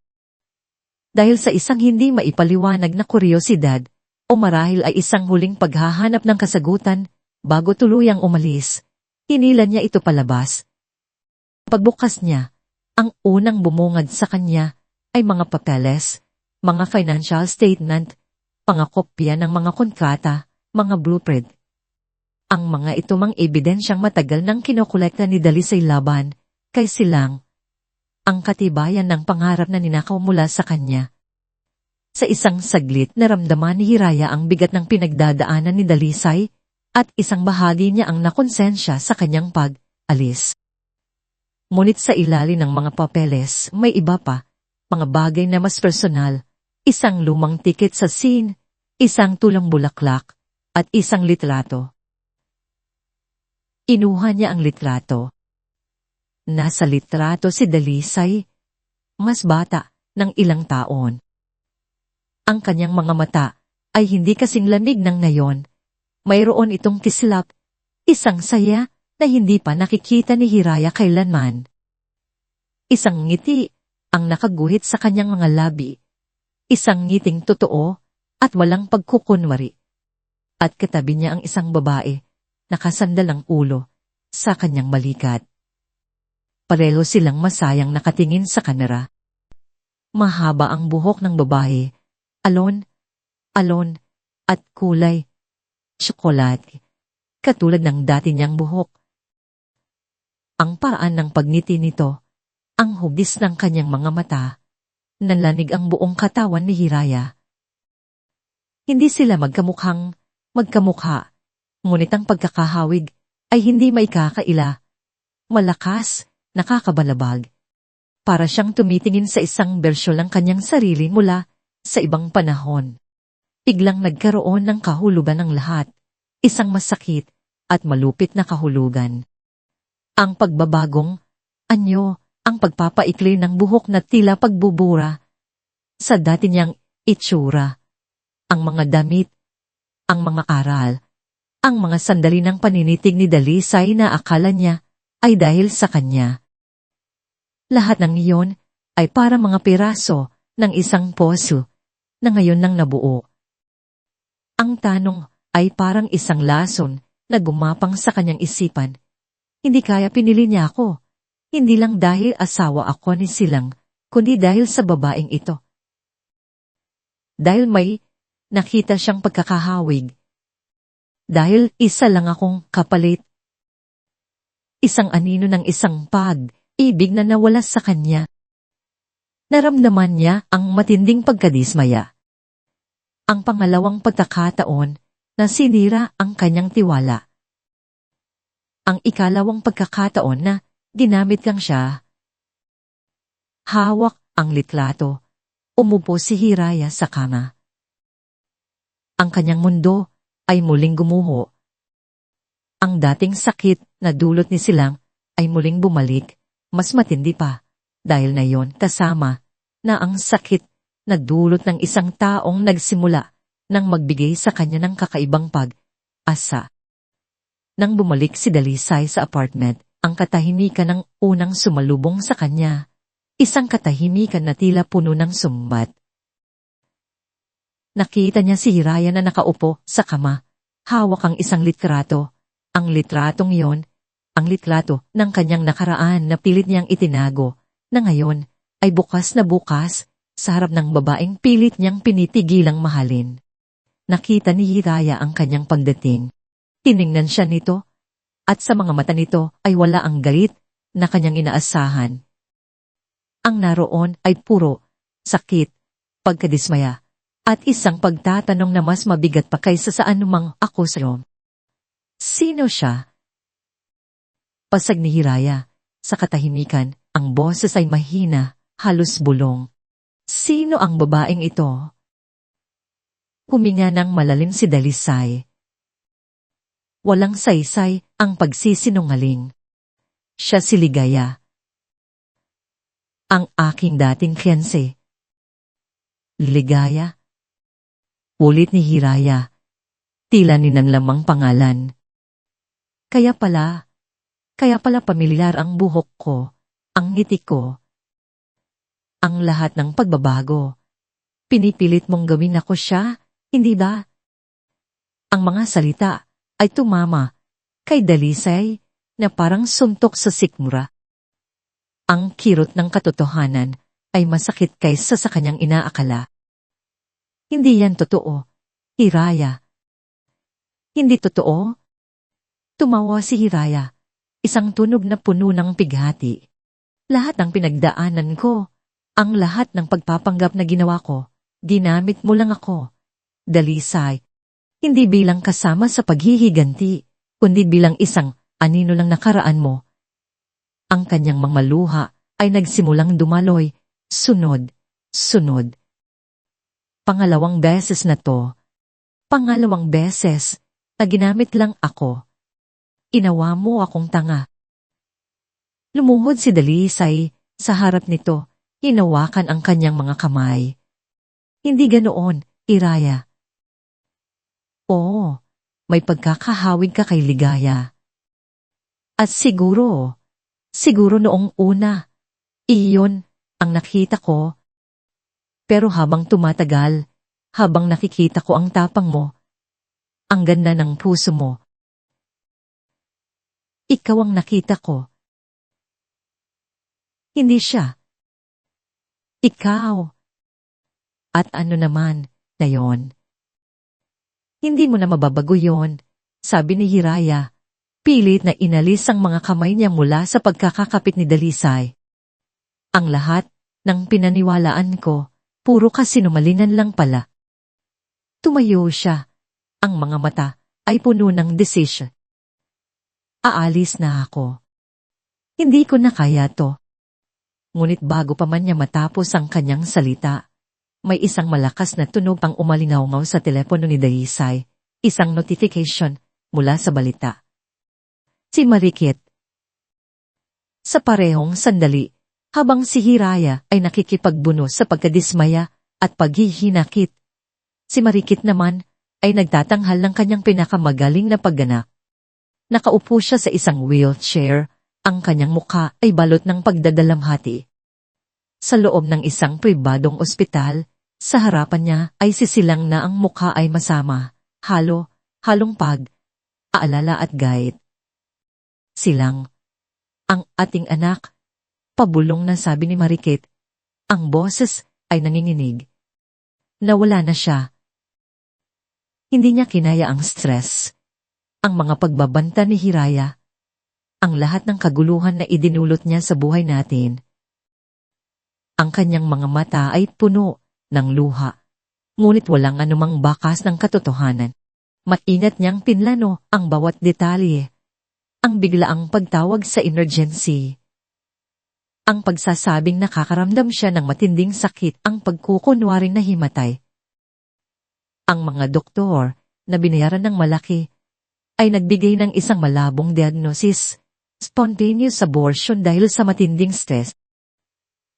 Niyakap ni silang si Marikit, ang kanyang katawan ay nanininig sa diet.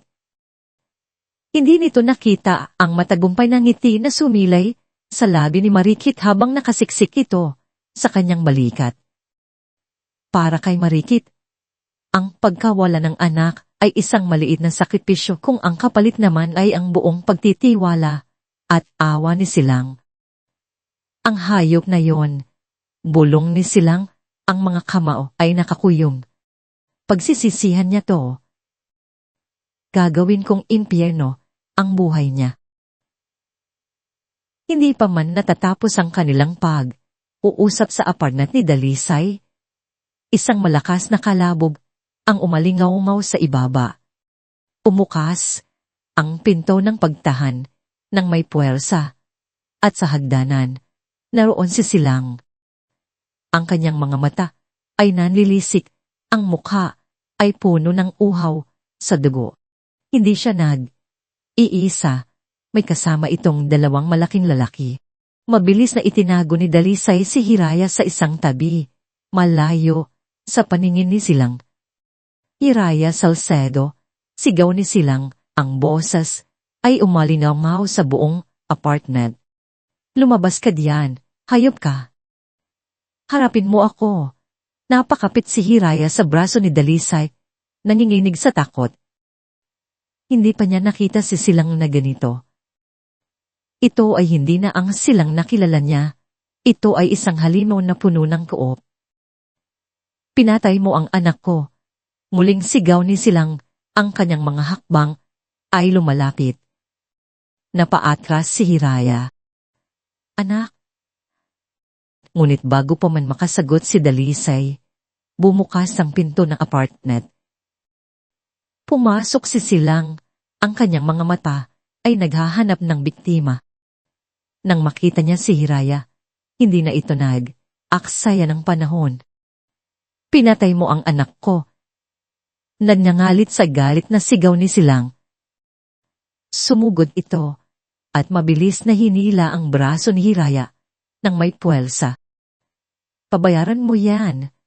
Agad namang lumabas si Dalisay mula sa pinagtataguan at sinalo ang isang suntok na para sana kay Hiraya. Sumiklab ang kaguluhan. Ang dalawang kasama ni Silang ay sumugod din. Sumisigaw si Hiraya, sinusubukang pigilan ang gulo, ngunit walang sino man ang nakikinig. Nagpalitan ng suntok sina, Dalisay, at Silang. Ang tunog ng bawat pagtama ay nakakabingi. Ang galit ni Silang ay tila nagpapalakas sa kanya, ngunit ang determinasyon ni Dalisay ay hindi naman bumibigay. Igla, sa gitna ng kaguluhan, isang malakas na katok sa pinto ang pumukaw sa kanilang atensyon. Pulis, buksan ng pinto, ang lahat ay natigilan. Ang suntukan ay huminto. Ngunit huli na ang lahat. Ang pinto ay biglang bumukas ng may puwersa at maraming unipormadong pulis ang pumasok. Ang kanilang mga baril ay nakatutok sa lahat ng naroon. Naiwan si Hiraya na nakatayo doon. Ang kanyang mundo ay gumuho na. Si Silang na nagwawala, si Dalisay na puno ng pasa, ang mga pulis.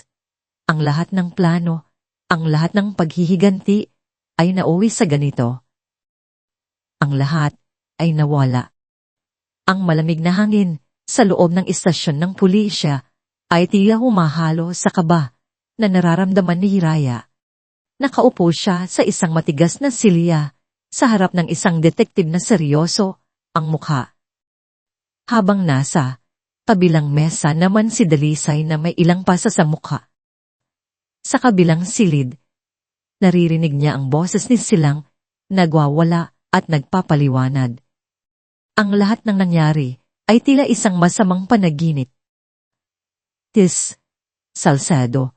Simula ng detektib, ang boses ay kalmado ngulit may diin. Magsalita ka ng totoo. Anong nangyari sa apartment ni Mr. Montenegro? At ano ang kaugnayan mo kina Mr. Pinda at Miss Castro? Huminga ng malalim si Hiraya. Ang kanyang isip ay magulo, puno ng mga tanong at pagdududa.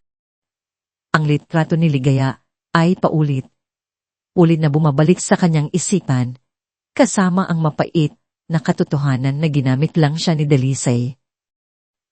Ngunit sa pagkakataong ito, hindi lang siya ang nakataya. Kung mananahimik siya, pareho silang masisira ni Dalisay. Kailangan niyang pumili. At sa pagkakataong ito, pipiliin niya ang katotohanan, ang kanyang sarili, at ang hustisya na nararapat para sa kanila. Ang lahat po ay nagsimula nang matuklasan kong niloloko ako ng asawa ko, si Silang Pinida. Simula ni Hiraya, ang boses ay nanginginig, ngunit unting lumalakas. Hindi lang niya ako niloko kay Marikit Castro, kundi nalaman kong hindi pala rehistrado ang kasal namin. Walang bisa. Kaya kayo nakipagsabatan kay Mr. Montenegro para gumanti? Nagtatakang tanong ng detective. Tiningnan ni Hiraya si Dalisay na ngayon ay nakatitig sa kanya, puno ng pag-asa at pag-aalala. Hindi po paghihiganti lang ang plano namin. May malalim na dahilan si Dalisay. Siya po ang biktima ni Silang Pinda sa negosyo. Ninakaw po ni Silang ang kumpanya niya, gamit ang palililang.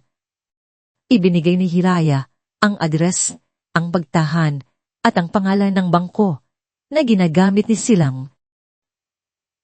Mayroon pong mga ebidensya si Dalisay na magpapatunay na sangkot si Silang Pinda sa money laundering. Ang desisyon ay mahirap, ngunit alam niyang ito ang tanging paraan para matapos ang lahat. Sumenyas ang detective sa isa pang pulis at nagpatuloy sa pagtatanong. Samantala, sa kabilang silid, si Silang ay nakaupo ng balisa. Kahit may mga pasa, ang kanyang galit ay hindi nabawasan. Si Marikit naman ay ipinipilit ang kanyang kwento. Nabiktima siya ng pananakit at pinalaglag ang kanyang anak dahil kay Hiraya. Nawalan po ako ng anak dahil sa babaeng niyan, umiiyak na sabi ni Marikit. Ang kanyang pag-aliti ay walang pinagkaiba sa isang teleserye. Pinagbantaan niya ako. Sinaktan niya ang anak ko. At anong basehan mo para sabihing si Miss Salcedo ang may gawa? Tanong ng investigador. Siya po, gumagawa siya ng paraan para sirain kami ni Silang. Nagseselos siya. Doon na pumasok si Dalisay. Ang kanyang mukha ay seryoso, ngunit may bahid ng determinasyon. Mayroon po akong ebidensya na magpapatunay na kasinungalingan ng lahat ng sinasabi ni Miss Castro. May inilabas siyang isang maliit na digital recorder. Ito po ay isang conversation sa pagitan ni Marikit Castro at ng kanyang matalik na kaibigan. Ilang araw bago ang insidente, pinag-uusapan nila ang plan niya. Nag-aalangan ng mga pulis, ngunit sa huli ay pinayagan nilang i-play ito. Umalingaw ang boses ni Marikit sa loob ng silid. Ha ha ha, ang tanga talaga ni Silang. Akala niya, may anak siya. Sus, at stays lang yon, para itapon niya si Hiraya at mag-focus sa akin. Hindi ko kailangan ng anak. Kailangan ko ng pera niya. At saka, yang Hirayang yan, ang bobo. Kung alam lang niya kung gaano ko siya pinagtatawanan sa likod niya. Ang bawat salita ay parang sampal na tumama, hindi lang sa mukha ni Marikit kundi pati na rin sa buong pagkataon ni Silang. Ang peking ngiti ni Marikit ay biglang nawala. Ang kanyang mukha ay namutla. Ang mga mata ay nanlaki sa takot. Hindi siya makapaniwala na mayroon si Dalisay ng ganoong ebidensya. Si Silang, na kanina'y puno ng galit kay Hiraya, ay biglang natigilan. Ang kanyang mata ay nakatitig kay Marikit, puno ng matinding pagkakanulo. Ang lahat ng pananakit, ang lahat ng pagsisisi na naramdaman niya pa sa nawalan niyang anak ay puro kasinungalingan lang pala. Siya ang pinagtatawanan. Siya ang ginamit. Sinungaling ka, sigaw ni Silang kay Marikit. Sinubukan itong sugurin, ngunit pinigilan siya ng mga pulis. Minanipula mo ako. Ang lahat ay kasinungalingan. Biglang nagkagulo sa loob ng silid. Si Marikit ay nagpumiglas, sinusubukang tumakas. Ngunit huli na ang lahat. Ang kanyang mga kasinungalingan ay nalantad. Ang kanyang pagganap ay nagtapos na. Miss Kasum, Miss Sir. Pinda, you are under arrest, mariing sabi ng detective. Habang iginagapos si Silang at Marikit at inilalabas mula sa istasyon, isang mabigat na katahimikan ang bumalot sa lahat. Ang mga ilaw ng kamera ng mga balita ay kumikislat sa labas at naririnig ang mga bulungan ng mga reporter. Naglakad si Dalisay, palapit kay Hiraya. Ngayon, wala na ang galit, wala na ang plano. Ang nakikita niya sa mga mata nito ay pagod, sakit, at isang malalim na pagtatanong. Ang kanyang mga pasa ay mas malinaw sa ilalim ng ilaw ng istasyon. Walang nagsalita. Tanging ang kanilang mga mata ang nag-usap. Ang paghihiganti ay natapos. Ngunit sa pagtatapos nito, ano ang kapalit? Ang kanilang mga puso ay sugatan pa rin. Ang kanilang mga tiwala ay basag. Naiwan silang nakatayo sa gitna ng kaguluhan. Ang kanilang mga kaaway ay nasa likod na ng rehas, ngunit ang hinaharap nilang dalawa ay tila isang malaking palaisipan. Ang kapayapaan na kanilang hinanap ay tila malayo pa rin. Ilang linggo ang lumipas mula nang sumabog ang katotohanan. Para kay Dalisay, ang mga araw na yon ay tila mas mahaba kaysa sa mga taon ng kanyang paghihiganti.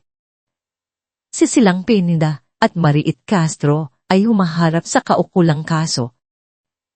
Ang mga balita tungkol sa kanilang mga ilegal na gawain at panlilinlang ay umalingaw-ngaw sa buong bayan. Pagaman, nakamit ang hustisya, ang puso ni Dalisay ay hindi pa rin mapakali. Ang tagumpay ay tila walang lasa kung wala ang taong naging kasama niya sa lahat ng laban. Nagpadala siya ng mensahe kay Hiraya, anyaya ng kape sa pagtahan. Hindi siya sigurado kung sasagot ito, lalo na matapos ang lahat ng katotohanang lumabas tungkol kay Ligaya. Ngunit sa kanyang pagtataka at may halong pag-asa, sumagot ito. Nakatayo si Dalisay sa gitna ng pagtahan na ngayon ay bukas na ulit para sa publiko. Ang shop ay puno ng mga bagong alaala, mga alaala ng mga plano, ng mga lihin, at ng mga panandaliang sandali ng koneksyon. Ngunit ang araw na ito ay iba. Wala na ang mga plano, wala na ang pagkukunwari. Nang bumukas ang pinto at pumasok si Hiraya, napahinga ng malalim si Dalisay. Ang dating Hiraya ay tila bumalik, simple. Ngunit ngayon ay mas natatag na ang tindig at may bagong kislap sa mga mata. Nakasuot ito ng isang simpleng weighted dress na bumagay sa kanyang maikling buhok. Ang mga bakas ng pagod sa kanyang mukha ay naroon pa rin. Ngunit mayroon na rin kapayapaan. At tubili si Hiraya, may bahagyang kaba sa kanyang mga hakbang. Uminto ito sa harap ng counter. Kumusta ka? Tanong ni Dalisay. Ang boses ay bahagyang paos. Ngumiti ng bahagya si Hiraya. Mabuti naman. Natanggap ako sa isang maliit na interior design firm. Malayo sa limelight, malayo sa gulo. May bahid ng pagmamalaki sa kanyang boses. Salamat sa iyo. Dahil sa iyo, nagkaroon ako ng lakas ng loob na subukan. Ang mga salitang iyon ay isang balsamo sa kanyang puso. Ito ang unang pagkakataon na pinuri siya ni Hiraya. Umupo sila sa isang tahimik na sulok. Nagdala si Dalisay ng 2 tasa ng kape. Hiraya, simula ni Dalisay. Ang kanyang puso ay kumakabog. May kailangan akong aminin at humingi ng tawad. Tiningnan siya ni Hiraya, naghihintay. Totoo ang lahat ng nakita mo sa kahon, patuloy ni Dalisay. Ang kanyang mga mata ay diretsong nakatitig sa kanya. Si Ligaya, siya ang aking fiancé. Iniwan niya ako nang bumagsak ang negosyo ko dahil kay Silang. At oo, noong una, nang makita kita, may pagkakahawig ka sa kanya. Kaya siguro, sa isang madilim na sulok ng isip ko, nakita ko siya ulit. Nakita niya ang bahagyang pagkirot sa mukha ni Hiraya, ngunit hindi ito nagsalita. Inayaan siyang magpatulo.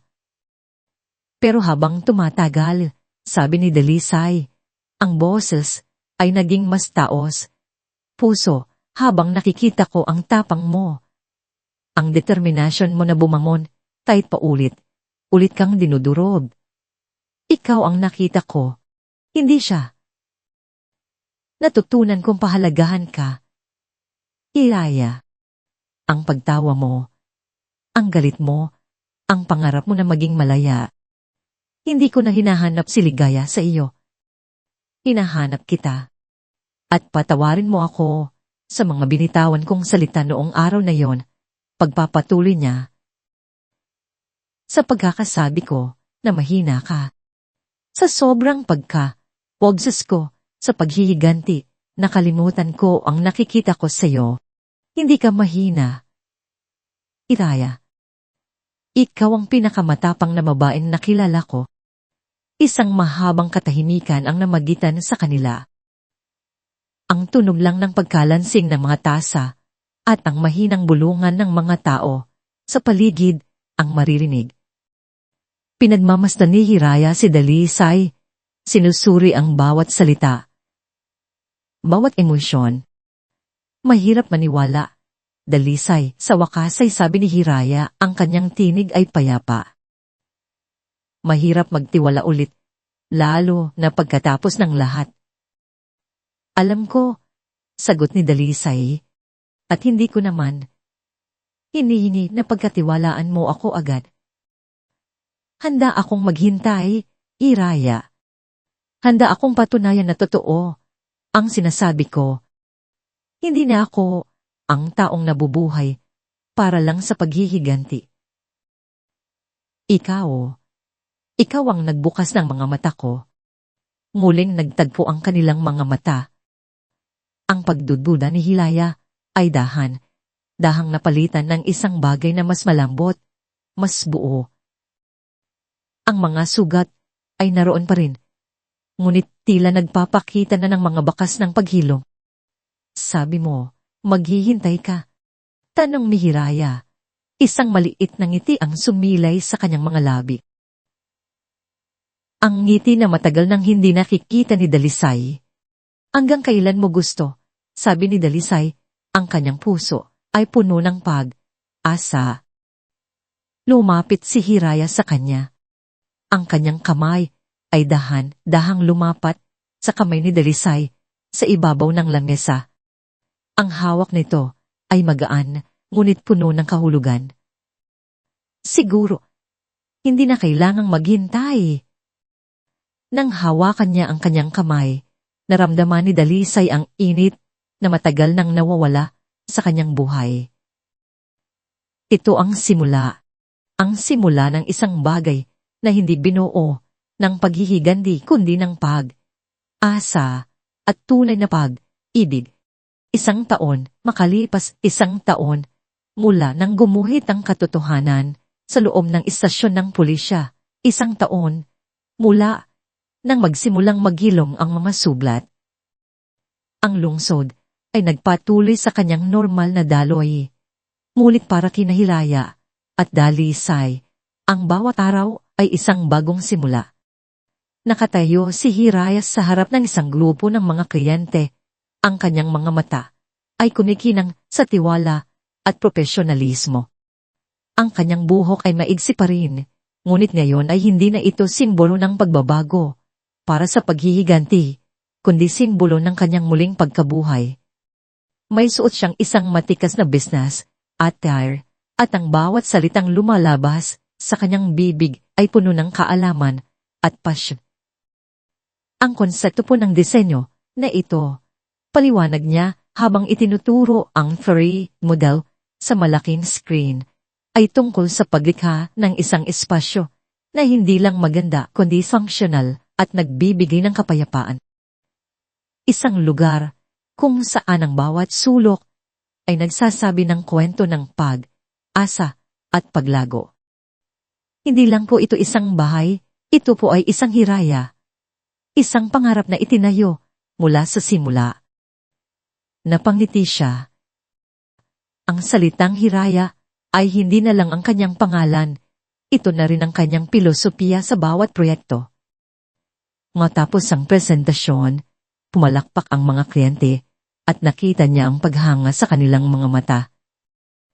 Sa wakas, ang kanyang pangarap na maging interior designer, ang pangarap na muntik nang mawala dahil sa mga tsismis at iskandalo, ay nagkatotoo na. Ang pag-ahon interior design studio, ang kanyang sariling kumpanya ay unti nang kinikilala. Nang matapos ang pulong, nagmamadali siyang inayos ang kanyang mga gamit. Mayroon siyang lakad.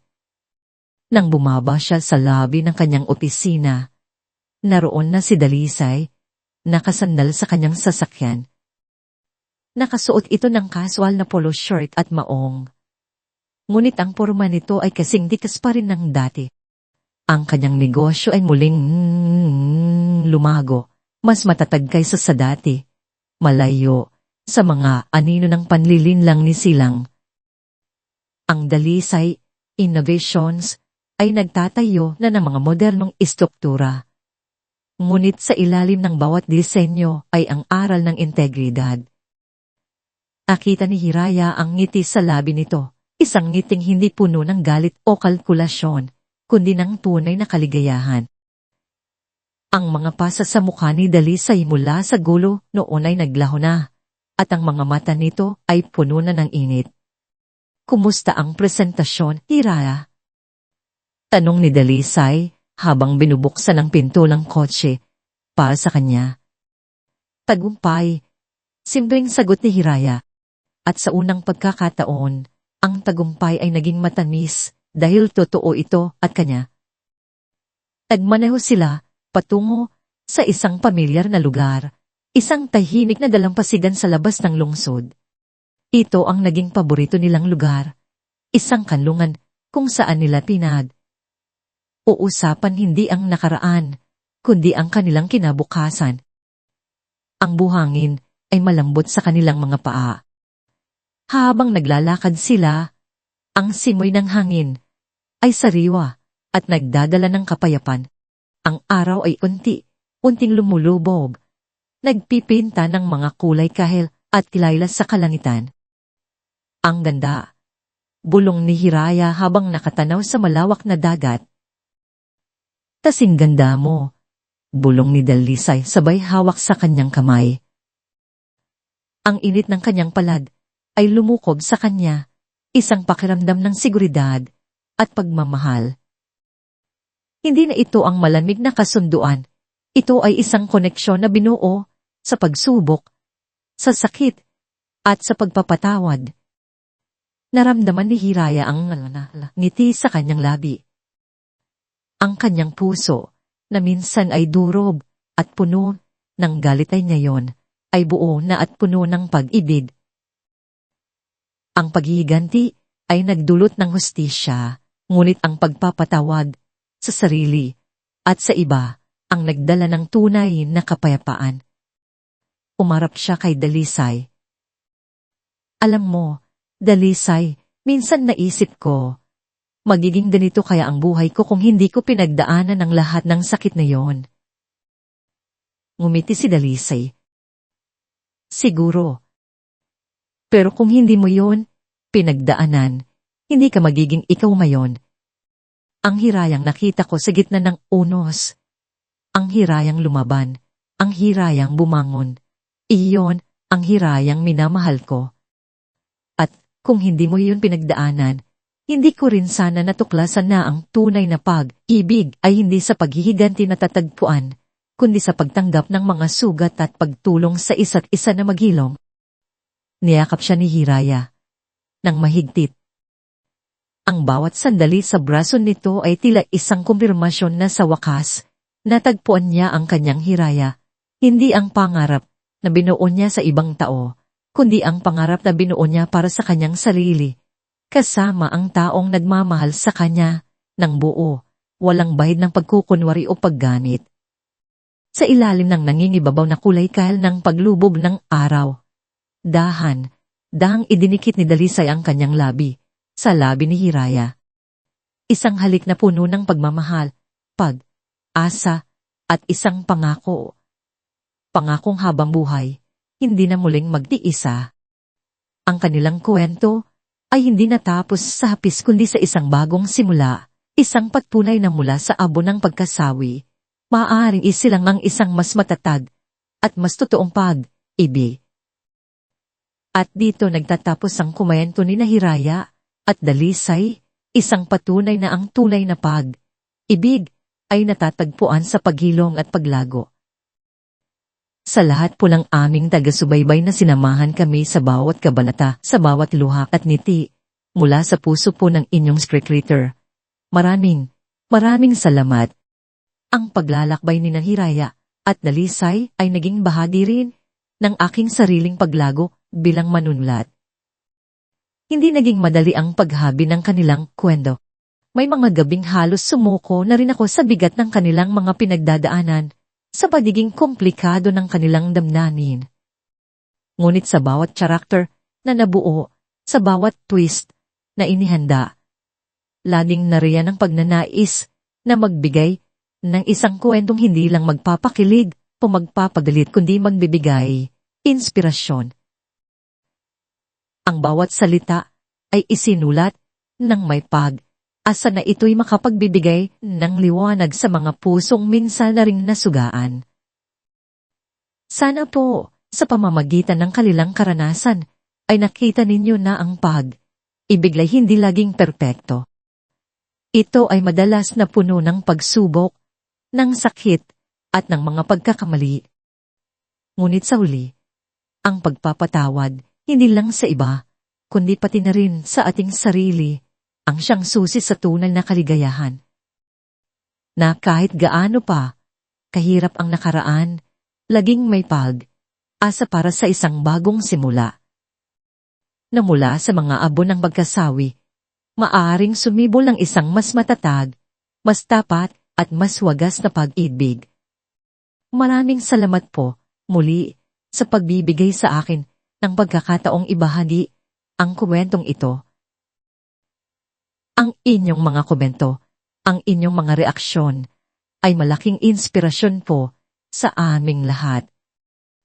Ano po ang pinakapaborito ninyong sandali sa buhay ni Hiraya at Dalisay, at anong uri naman ng kwento ang nais ninyong mapakinggan sa aming mga susunod na handog? Huwag po kayong atubiling ibahagi ang inyong saloobin sa comment section. Mahalaga po ang inyong tinig